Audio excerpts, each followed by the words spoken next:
Hello everyone, I hope you're doing well today. I know I am doing well because I just got done playing the Elden Ring Nightreign network test. I was lucky enough to be given an access code through signing up for the test. I know it wasn't some super exclusive event, a lot of people got to play it, but a lot of people didn't. So I feel pretty grateful to be allowed to get an early hands-on experience with the game. For anyone who tried getting in but didn't, that's honestly a skill issue. Sorry. However, you won't have to wait too much longer to play the game since we now have a confirmed release date of May 30th, about 3.5 months from now, so that's really no time at all. For the time being, we have plenty of things to chew on from this network test, so let's get into what this game is about and my experience with it. Also, welcome back to the channel, or if this is your first time here, welcome. If you are enjoying the content, please be sure to like the video and do consider subscribing to the channel, I'd appreciate it a ton. Okay, now let's get into it. Let me just say out the gate that I think this game is really fun, and I think it can be extremely fun when playing with two of your friends. It really has a lot of potential. I'm gonna go over more of my thoughts and feelings on the game in just a little bit, but I'd like to give a bit of a background of it first. So, Elden Ring Nightreign is a spin-off title of the critically acclaimed, highly successful, Game of the Year winner, Elden Ring. This is coming from the equally acclaimed and successful development studio, FromSoftware, who also made the Dark Souls games and others like Sekiro Shadows Die Twice and Bloodborne. Whereas Elden Ring is more of an action RPG game that is the culmination of all the other Souls games before it, Elden Ring Nightreign plays more like an action roguelike game with a distinctly altered version of the Souls combat system. This is a pretty different thing to see with FromSoft. It is also mainly a multiplayer game, prioritizing 3-player co-op, which is another surprise from the studio, as their games are primarily single-player experiences. This game can also be played in single-player, but it was made with co-op as the focus. The broad strokes of the gameplay loop in Nightreign are that you choose your character, connect with 2 other players, and drop onto a randomly generated map, where you must level up and acquire new gear for 2 in-game days, which leads to a final boss fight on the 3rd day in the run. The final boss is selected prior to launching a new run. They are known as the Night Lords. There are, of course, many other minor bosses spread throughout the maps, as well as main bosses that you must defeat at the end of each day to progress further. So that means, first night, main boss, second night, main boss, third night, the Night Lord. The in-game days last about 15 minutes. During these days, the map progressively gets smaller due to a circle of harmful rain that closes in on it. Think of it like the storm in Fortnite. The circle funnels the players to a safe spot where they must fight the main boss of the night. These bosses are plucked from the previous Souls games like Elden Ring and the Dark Souls trilogy, and are tweaked to fit in Nightrein's much faster-paced 3-player co-op playstyle. Once the boss is defeated, the rain disappears and you progress to the 2nd day where it happens all over again. In this network test, we had a pretty limited pool of what bosses we could encounter. There was only one Night Lord, being the Cerberus-like beast known as Gladius. This boss is sick, by the way. From my experience at least, there were only 2 distinct series of fights during the first 2 days. You would either fight the Centipede Demon from Dark Souls 1 on the first day, and then Morgott from Elden Ring on the second, or a demi-human queen and swordsman from Elden Ring on the first day, and then a draconic tree sentinel and 2 other horsemen from Elden Ring on the second.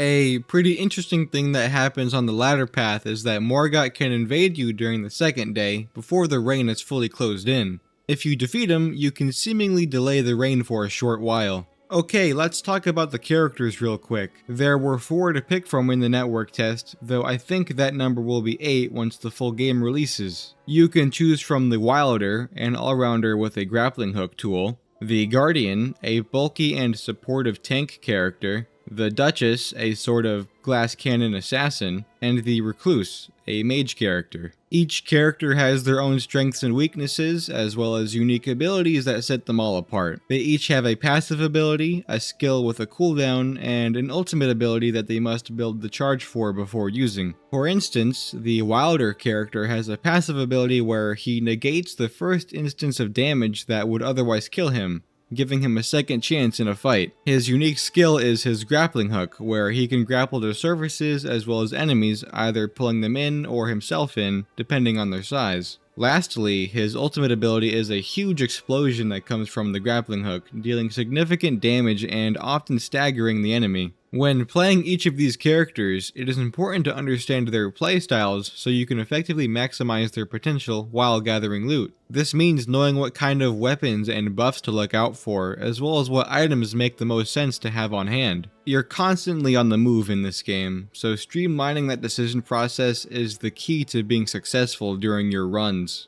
When killing an enemy, you are rewarded runes. Much like in the base game of Elden Ring, you use these runes to make your character stronger at a site of grace. Only in Nightreign, you aren't leveling up specific stats, you're just quickly leveling up your character's stat spread with a single press of a button. From what I understand, the max level for your character is 15. You may also use your runes to purchase items from merchants spread across the map. They sell consumables, upgrade materials, as well as new weapons. They are also accompanied by an upgrade station where you can strengthen your weapons. I should also just note here that when you die, you first get downed, where your teammates are given a limited window to revive you by attacking you.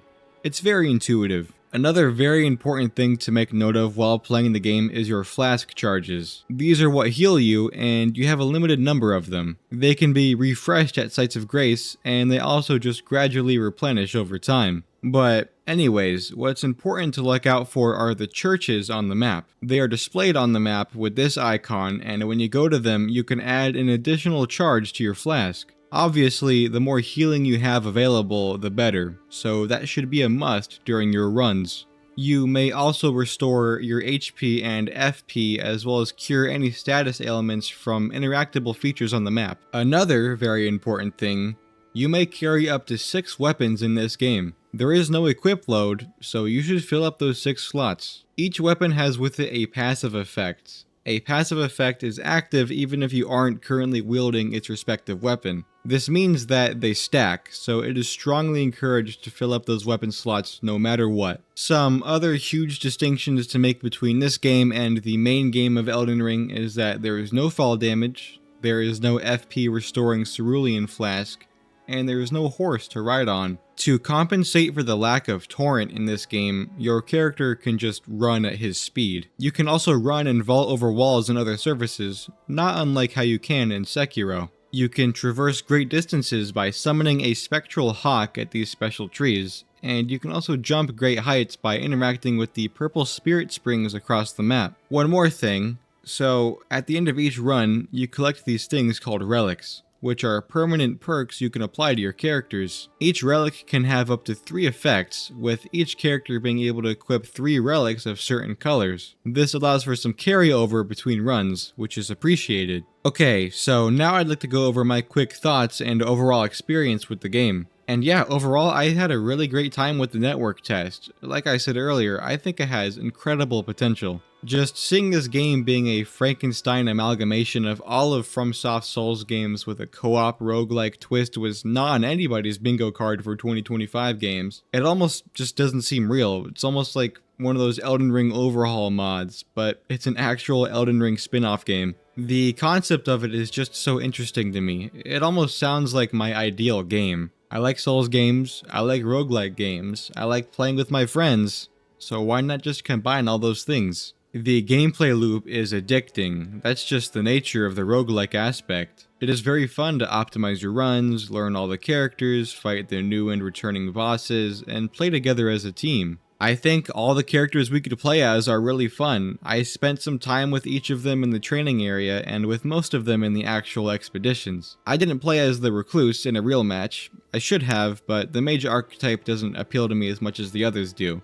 She does seem really powerful though. I liked playing as the Duchess character a lot. It is kind of tough to play as her, at least in the beginning of a run, just because she is very frail, but she is very fun to play as. She is nimble and can rapidly perform consecutive dodges in the form of a dash, which is reminiscent of Bloodborne. Her unique skill is also really cool, where surrounding enemies take repeat damage from the last few seconds. It is really effective in keeping the heat on a boss or whoever you're fighting. Her ultimate is pretty good too, turning you and your allies invisible. Gladius, the one Night Lord we were able to face, was really fun to fight. I was only able to reach him once. Fortunately, my random teammates and I were able to win. He has a wicked design that encapsulates the co-op aspect quite well, where he can split into 3 lesser versions of himself and attack each player independently. All in all, a very fun boss fight, and it makes me really excited to see what comes with the full game. I can't wait to fight all the Night Lords and explore all the new areas with my friends. What we've seen so far looks sick,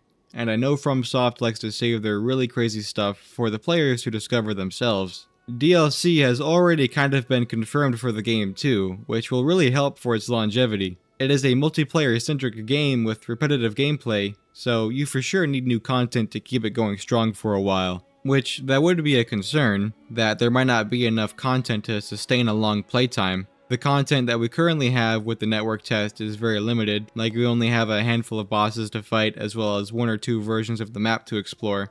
So we'll just have to wait and see what the full release has in store for us. But I do feel pretty confident in it after playing the network test. The performance also isn't perfect. I didn't really expect it to be, given it was the network test. That's just how it is. I do anticipate it to be better optimized at release though. Network issues can become a big problem, which is a valid concern. I know FromSoft doesn't have the best track record when it comes to flawless multiplayer, so they do have their work cut out for them here. I understand that many people are disappointed or uncertain about this game, and that's fair.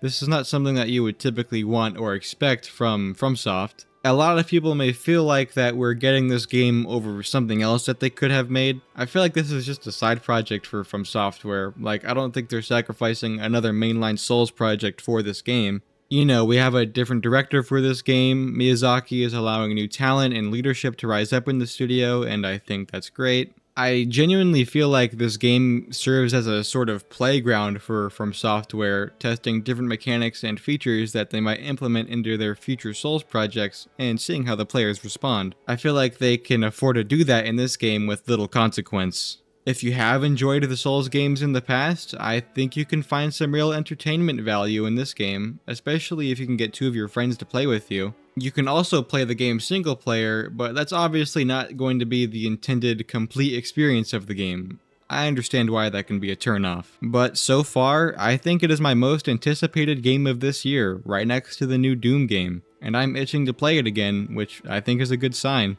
But that'll do it for me today. What do you guys think? Were you able to play in the network test? Do you think it's fun? Is it not for you? Be sure to let me know in the comments. I'd love to hear your thoughts. And while you're doing that, please give the video a like if you enjoyed it and subscribe to the channel for more content like this. It would genuinely mean a ton. Anyways, I'd like to thank you so much for your time. I hope to see you soon, and please remember to drink some water. Okay, bye!